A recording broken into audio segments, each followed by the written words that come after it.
Hola, bienvenidos a la nueva emisión de Arquitemas. Es un espacio dedicado al análisis de la arquitectura a través de la historia. Yo soy su conautora Leilani Germán Vera y él es Jorge Emiliano Sánchez, nuestro invitado. En esta ocasión abordaremos uno de los momentos más influyentes de todos los tiempos, el Renacimiento. Analicemos cómo surgió en Italia, cómo se expandió por Europa, cuáles fueron sus principales características, las obras más representativas y debatiremos críticamente si realmente representó un avance para la arquitectura o si tuvo algunas limitaciones. Bueno, muchas gracias por la invitación. Y bueno, para hablar del Renacimiento es hablar de un periodo que definitivamente transformó completamente la forma en que diseñamos los edificios. Fue una época en la antigüedad donde se dejaron atrás muchos principios medievales para recuperar más que nada los ideales clásicos. Es decir, por citar algún ejemplo de la antigua Grecia, de la antigua Roma. Su influencia fue tan importante que todavía podemos observarla a día de hoy en numerosos edificios actuales. Bueno, antes de hablar específicamente de Italia y de Europa, me gustaría que empezaras por qué fue el Renacimiento. Claro, el Renacimiento pues fue un movimiento cultural, artístico y, por qué no, también científico, que surgió principalmente en Italia durante el siglo XV. Su nombre significa literalmente volver a nacer. O sea, desde ahí ya nos podemos dar una idea de qué se buscaba en dicha época. Y como te digo, ya que se buscaba recuperar los conocimientos de la antigüedad clásica.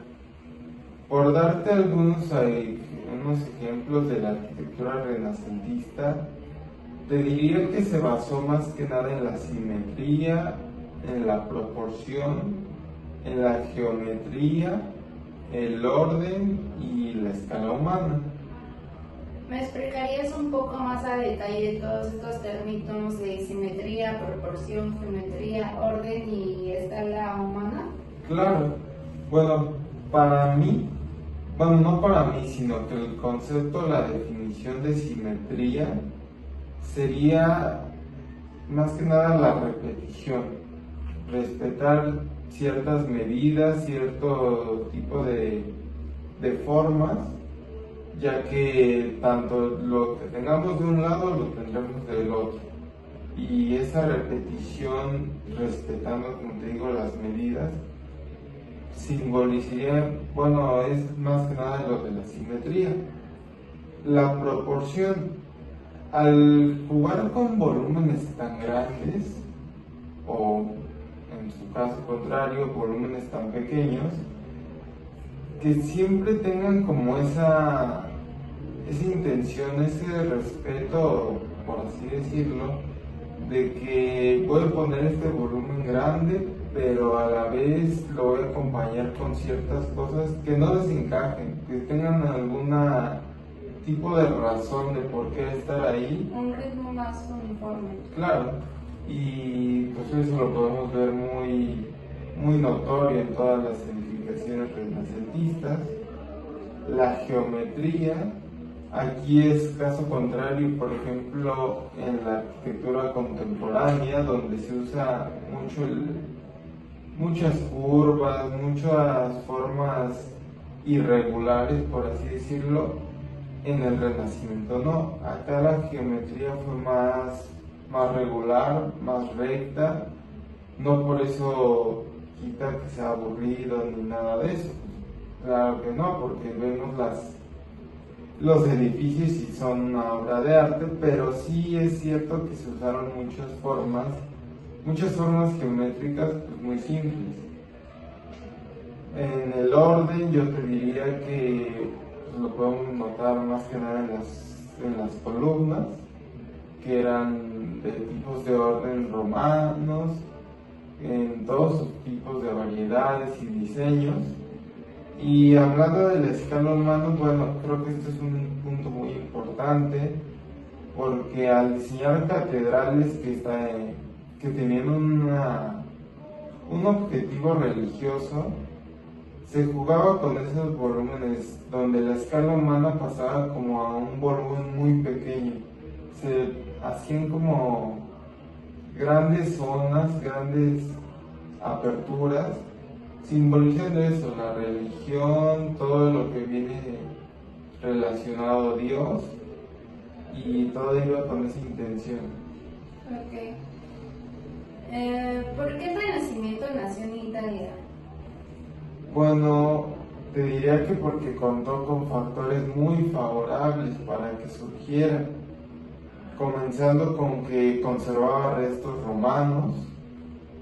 Estos restos romanos, bueno, como te digo, era lo que estaba de moda o lo que se quería no copiar, pero sí pues tomar en cuenta, ¿no? Como que tomar de ejemplo. Al tener los restos romanos, pues era como tener la inspiración a la vuelta.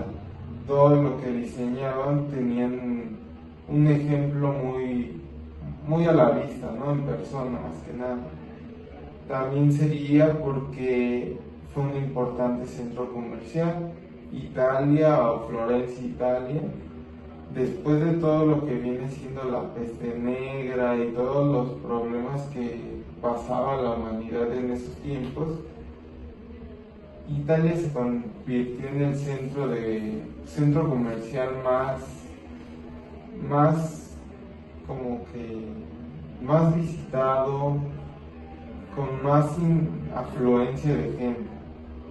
También existían familias muy poderosas que apoyaban todo este tipo de arte. Un ejemplo de ellos son los Medici, que eran los que más influyeron y patrocinaban, por así decirlo, a muchos de los autores que pues, ya hablaremos de ellos más adelante. Y también porque había un gran interés por el arte y la ciencia, o sea, desde que sufrieron tanto en Italia, no se fueron para abajo, a todo lo contrario, como que buscaban esa forma de encontrar una nueva tipo de diseño, encontrar nuevas cosas, no quedarse con lo mismo de antes. Ok, y en base a todo esto platicado, ¿tú querías cuáles serían las características que crees que destacan, que son más importantes en el Renacimiento? Claro, las principales para mí serían la simetría, como decíamos, proporciones muy matemáticas, ya jugar con más intención en todos los diseños, la recuperación de los órdenes clásicos es algo muy notorio en este tipo de época. El uso de cúpulas, ya lo veremos en muchos ejemplos, donde las cúpulas eran algo que se repetía constantemente, fachadas muy equilibradas, nada muy extravagante, todo como respetando una idea, y la geometría clara, ¿por qué no? Y anteriormente mencionaste algunos de los personajes, pero a mí me gustaría que dijeras cuáles fueron sus máximos representantes. Claro, pues podemos mencionar a muchísimos, o sea, en esta época hubo muchísimos artistas, pero si yo me tuviera que quedar con, no sé, con 5, te diría que serían Filippo Brunelleschi, León Battista, Donato Bramante también fue un gran autor, muy notorio en sus obras. Miguel Ángel, un gran exponente de esta época, y Andrea Palladio también.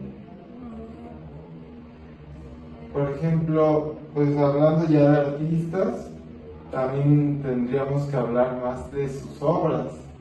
Por ejemplo, yo te diría un ejemplo sobre la Catedral de Florencia, donde, por ejemplo, tenemos una imagen aquí podemos ver el uso de cúpulas.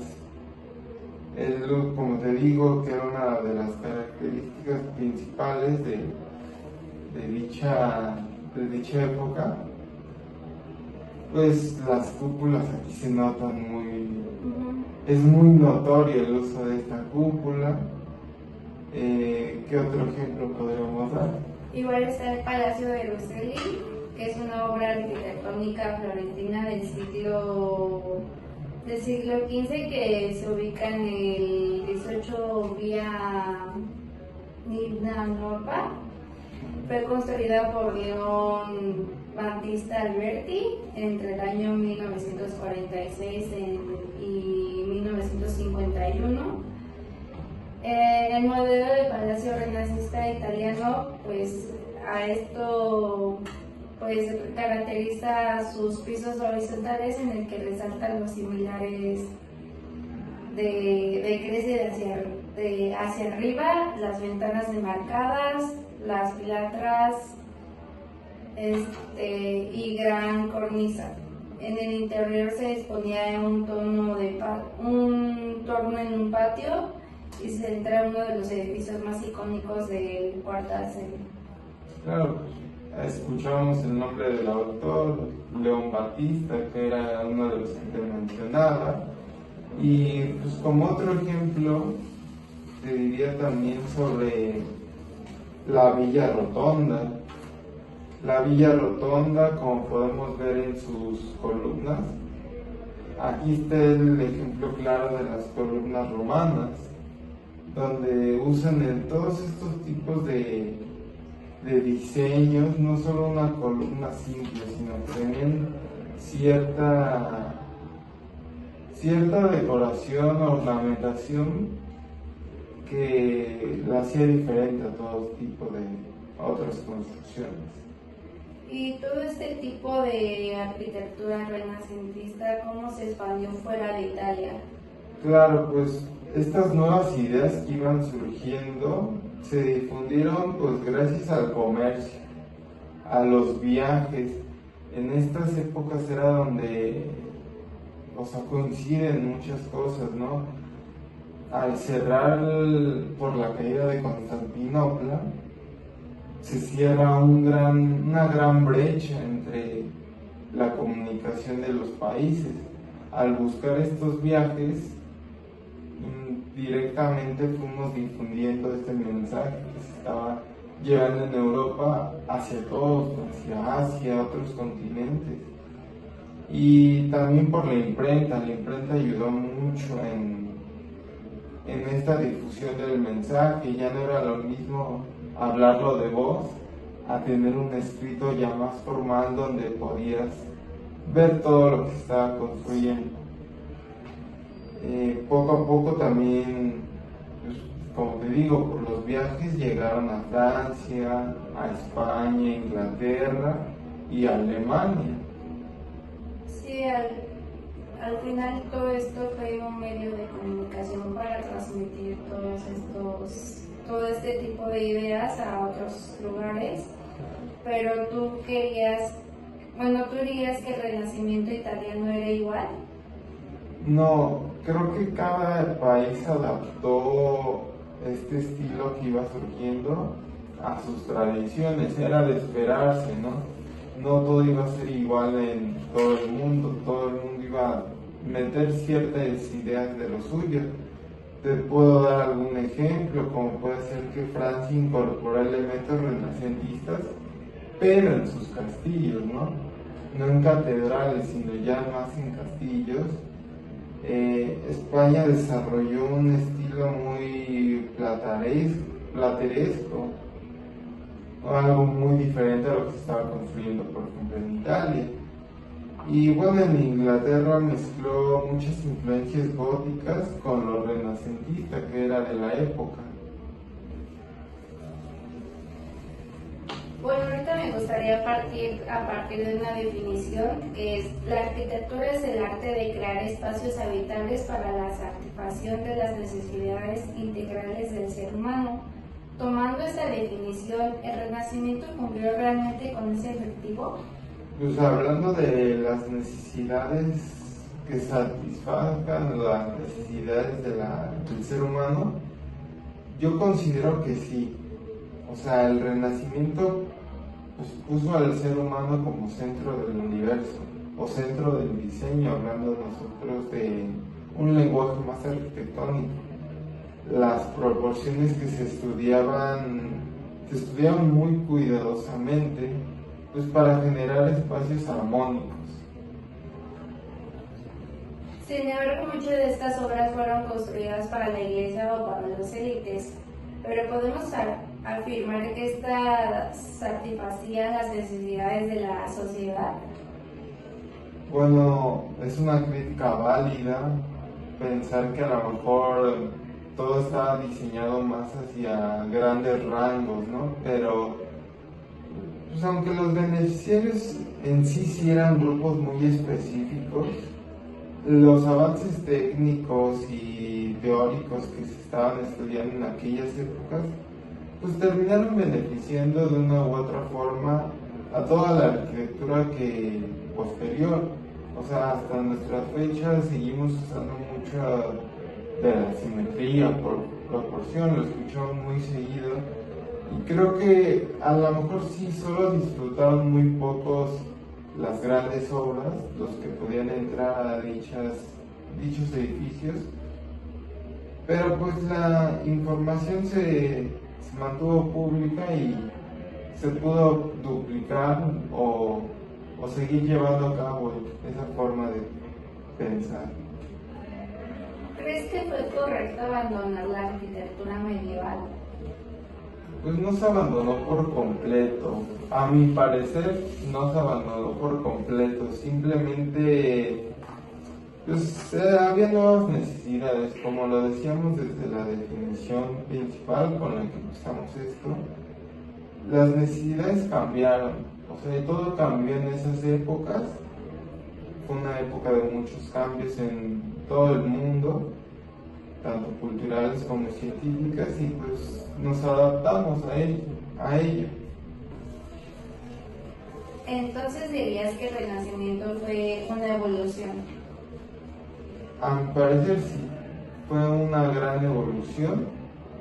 Hubo una evolución muy basada mucho en el conocimiento clásico y una nueva forma más que nada de entender al ser humano, entender lo que buscaba, entender que ya avanza el tiempo y avanzan las ideas y no podemos seguir con lo mismo. O sea, tratamos de buscar mucho lo siguiente, ¿no?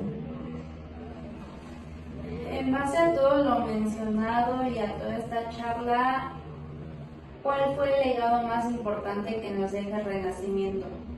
Bueno, como legado creo que hubo demasiado, no hay de dónde partir, pero pues como ejemplo, enfocado a nosotros como arquitectos, creo que la profesionalización del arquitecto, como que ya tomarlo más en cuenta, ya no de construir solo por lo funcional, también mezclar lo estético, que era lo que el Renacimiento buscaba también, porque construir funcional pues cualquiera, pero mezclar con lo estético, creo que eso es lo que diferencia de todo y lo que hace un arte.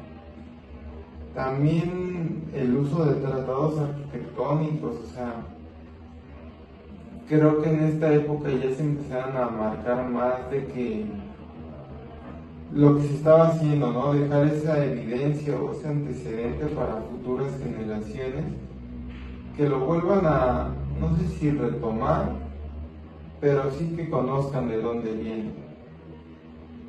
También el diseño basado en las proporciones, ¿no? Ya no era proporciones a escalas nuestras, a las escalas humanas. Jugábamos ya con escalas muy grandes, o sea, buscábamos cosas ya más allá de lo que se estaban haciendo en esa época, y eso era lo interesante, lo bonito que dejaron como antecedentes. Sí, aparte de eso, el estudio de la anatomía humana, ¿no?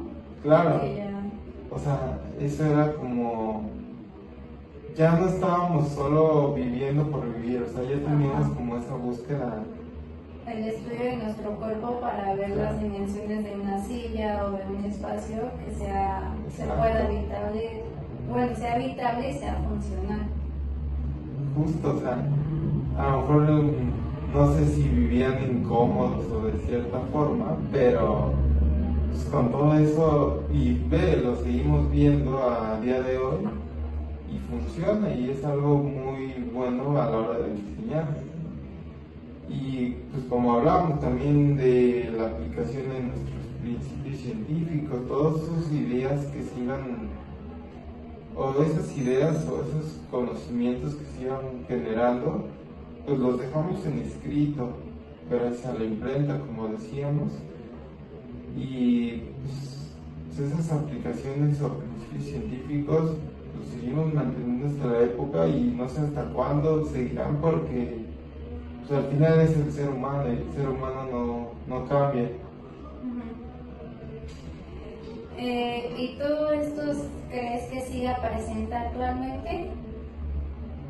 Yo digo que definitivamente que sí, porque muchos edificios públicos o gubernamentales que nosotros podemos ver pues día con día, creo que sí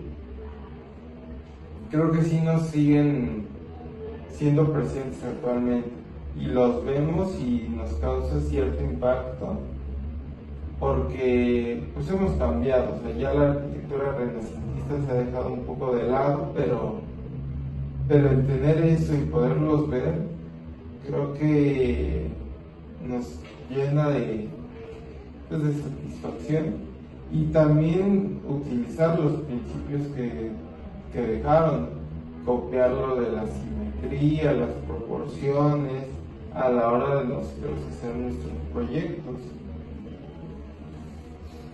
Bueno, después de analizar el Renacimiento, considero que fue uno de los momentos más importantes de la historia de la arquitectura, porque transformó de manera de proyectar los espacios mediante el uso de la razón, de la geometría y de la proporción y de otros términos que mencionaste. Pues ya, el Renacimiento fue no únicamente un estilo arquitectónico, también fue una forma de pensar al ser humano y la ciudad. Claro, bueno, el Renacimiento sí logró recuperar en sí muchos conocimientos clásicos, los recuperaba y los transformaba a su forma de diseñar de aquellas épocas, que es lo que era adaptarlo a las nuevas necesidades que existían. Y aunque puede ser criticado, como bien lo decíamos, de que era para un grupo muy selecto de la sociedad, creo que aún así sus aportaciones continúan y siguen siendo muy fundamentales para nosotros. Las seguimos tomando en cuenta y, como te digo, o sea, el ser humano físicamente, digamos, no cambia en proporciones, entonces creo que sirve muy bien conservarlas y pues los hemos visto en la arquitectura contemporánea, por así decirlo, que seguimos respetando todas esas ideas. Okay. Bueno, muchas gracias por habernos compartido de tu tiempo para esta charla y gracias a todos los que nos están escuchando y gracias. Bueno, yo como para finalizar me gustaría decir algo que sería que el Renacimiento no fue únicamente un estilo arquitectónico, fue más allá de eso, fue una nueva forma de pensar los espacios, diseñar con esa intención y esa búsqueda de que lo que voy a hacer lleva un objetivo. Y creo que eso se ve marcado no solo en los edificios, sino que también en el cambio que hubo en la sociedad, como seres humanos y como ciudades. Claro.